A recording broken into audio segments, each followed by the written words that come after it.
अखण्डमण्डलाकारं व्याप्तं येन चराचरं तत्पदं दर्शितं येन तस्मै श्रीगुरुवे नमः। तस्मै श्रीगुरुवे नमः। प्रणाम भगवान।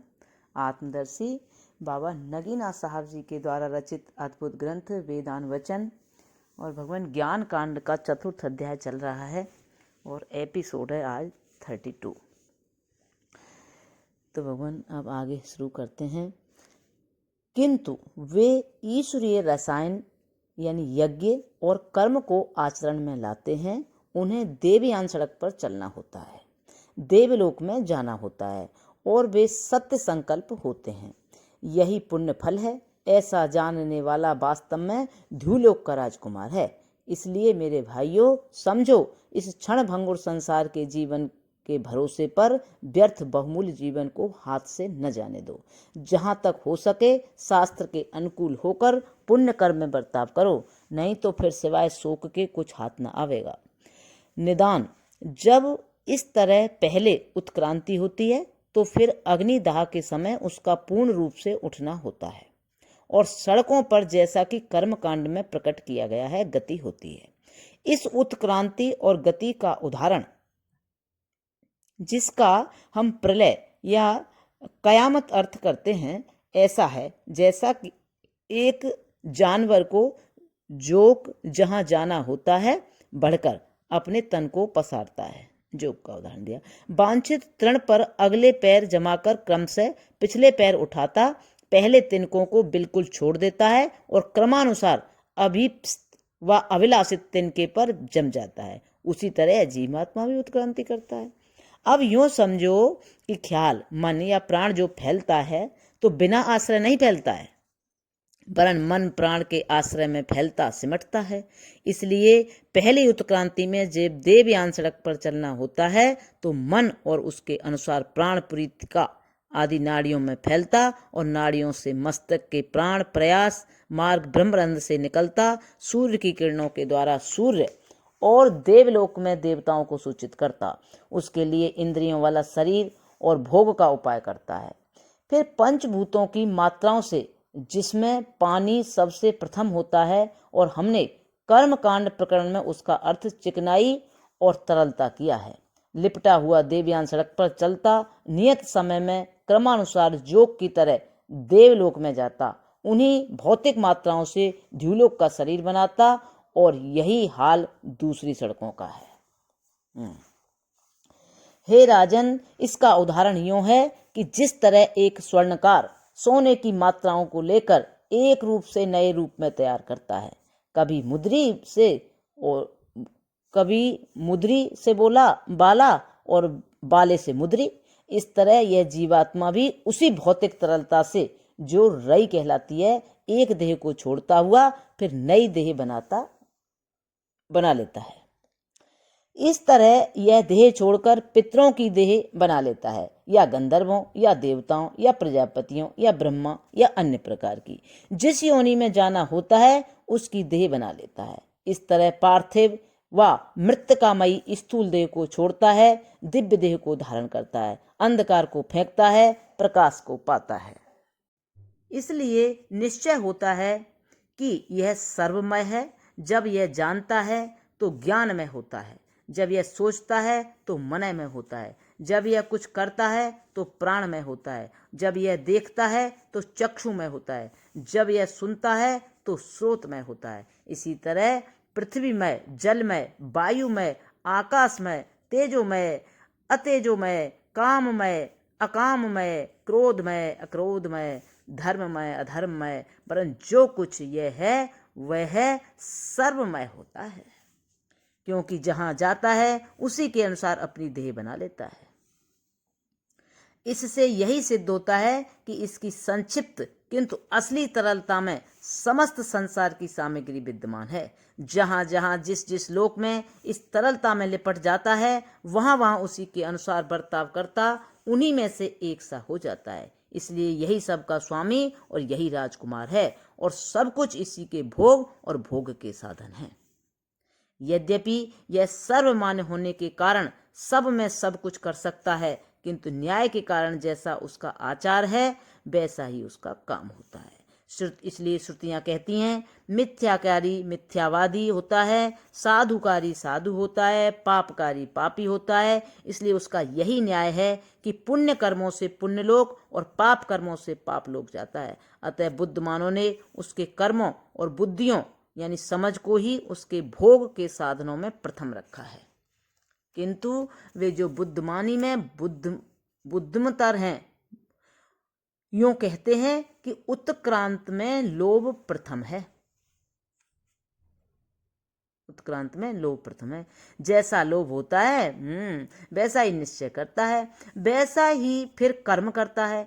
जैसा वह कर्म करता है वैसा ही पाता है। इसलिए पहले लालच और कामना है, फिर निश्चय, फिर कर्म, फिर फल है। क्योंकि बिना कामना और लालच के जो करता है खेल होता है जिसका कोई भी फल नहीं, इसलिए लालच में आकर संसारी होता है। हे राजन, इस विषय पर हमारे पास वेद का मंत्र है। वह यह है कि जिसमें यह लालच करता है कर्मों की सहायता से उसे मृत्यु में पाता है, इसलिए फिर इस लोक में उस लोक में आता है ताकि फिर कर्म करे। इस प्रकार के मंत्रों से जाना जाता है कि संसार का आरंभिक कारण लोभ और कामना है, किंतु वह जो लोभ को उखाड़ता है उसे संसार नहीं है। जो लालची नहीं वह स्वच्छंद बेपरवाह है और लालच अंतःकरण की एक अवस्था है, आत्मा का धर्म नहीं। वरन आत्मा को क्या लोभ, क्या क्रोध, क्या संतोष सब शारीरिक दशाओं का दृष्टा है, जिसको हम पहले ज्योति स्वरूप असंग सिद्ध कर चुके हैं। वह जो इस विवेक के कारण क्या शरीर के धर्म, क्या अंतःकरण के धर्म, क्या प्राण के धर्म, सबसे अपने आप को असंग पाता है, वह लालची नहीं। यद्यपि अंतःकरण में उसे पाता है किंतु अपने में नहीं पाता। यही निर्लोभ व निष्काम है। यदि कोई तपस्या से चाहे कि अंतःकरण से लोभ उखाड़ दूं तो संभव नहीं कि नदी में से तरंग न उठें, किंतु उस अंतरिक्ष आकाश में जो नदी बहती है तरंग नहीं उठती। इसी तरह अंतःकरण में लालच हो भी तो भी चिदाकाश आत्मा में उसका अस्तित्व नहीं। इसी तरह अंतःकरण में लालच हो भी तो भी चिदाकाश आत्मा में उसका अस्तित्व नहीं। इस तरह जो जानता है वही निर्लोभ होता है, जो निर्लोभ होता है वही निष्काम होता है, जो निष्काम होता है वही आप्तकाम होता है, जो आप्तकाम है वही आप्तकाम है। वही प्रसाद में है, न्याय में ज्ञान। न्याय यानी न्याय के बंधन में नहीं आता, वरन प्रसाद में प्रविष्ट होता है। हे राजन, इस विवेक के कारण प्रसाद में आया हुआ ज्ञानी पुरुष यद्यपि देह से देह के काम, इंद्रियों से इंद्रियों के काम और प्राणों से प्राण के काम करता है, किंतु आत्म विवेक के कारण उन्हें अपने में नहीं देखता, वरन झूठे अनात्म स्वप्नवत आरोपित देखता है। तो उसके सारे काम तो नहीं होते, वरन कामों के चित्र हो जाते हैं। जैसे चित्र भी आकृति तो रखते हैं, जान या गुण नहीं रखते, इसी तरह उसके बर्ताव का आकार तो रखते हैं, किंतु बर्ताव नहीं हो जाते।